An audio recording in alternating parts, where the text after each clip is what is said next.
reading from the Gospel according to Luke. The disciples of Jesus recounted what had taken place along the way and how they had come to recognize him in the breaking of bread. While they were still speaking about this, he stood in their midst and said to them, "Peace be with you." But they were startled and terrified and thought that they had seen a ghost. Then he said to them, "Why are you troubled? And why do questions arise in your hearts?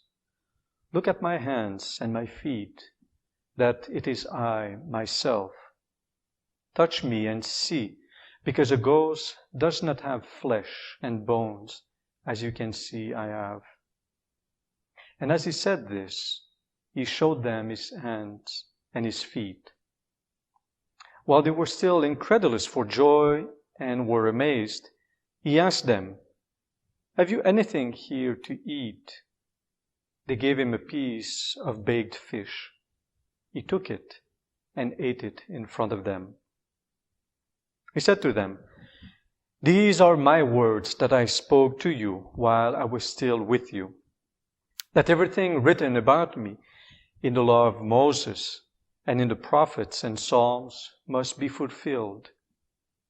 Then he opened their minds to understand the Scriptures, and he said to them, "Thus it is written that the Christ will suffer and rise from the dead on the third day, and that repentance for the forgiveness of sins would be preached in his name to all the nations, beginning from Jerusalem. You are witnesses of these things." The Gospel of the Lord. So Jesus stood in their midst. It was quite a day for the disciples. It started very early in the morning when Mary Magdalene, Joanna, and Mary, mother of James, went to the tomb to take care of the body of Jesus. And there they met two men who told them that he should not be searched among the dead. And then they went and told the other disciples, and Peter also went to the tomb. And Cleopas and another disciple were moving away from the rest of the disciples. And on their way to Emmaus, they encountered the Christ and could recognize him in the breaking of the bread. So this was a time of rumors, of hopes, of apparitions, of breaking of bread, of signs, of fears, anxieties, doubts. Something maybe too good to be true. Something not possible. They were puzzled.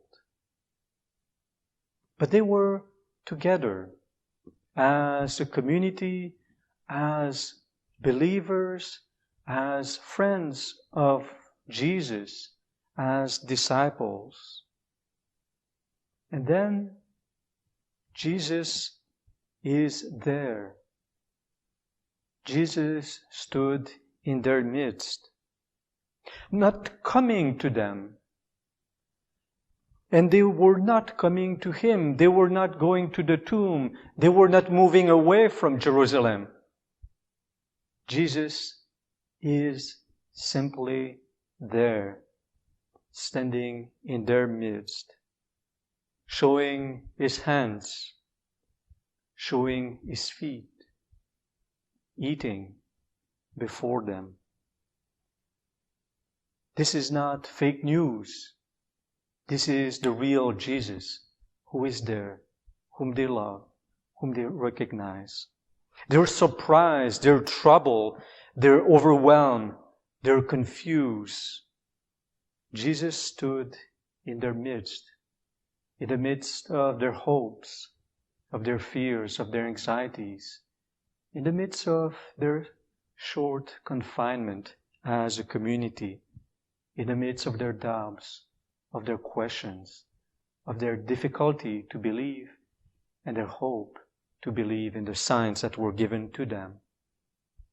And now, progressively, they understand what Jesus said before, what happened on the cross, and that He is really the risen one, now in their midst. And Jesus is not coming alone. As signs, He brings peace. Peace be with you, are the first words that He tells the disciples assembled. Peace be with you. Peace in the hearts of their troubles, of their fears, of their anxieties.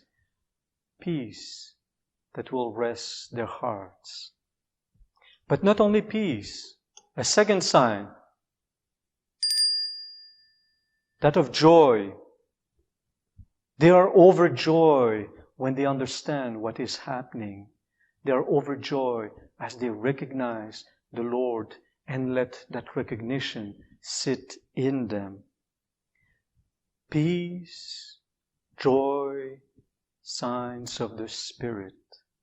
Sign of the Spirit through which Jesus was risen. Sign of the Spirit that would be entrusted to them. To be able to take courage, to be witnesses in that Spirit of the Lord who is risen.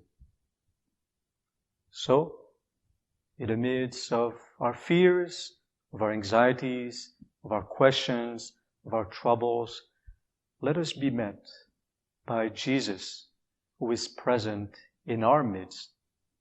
Let us be met and empowered by His Spirit of peace and joy. Let us be His witnesses.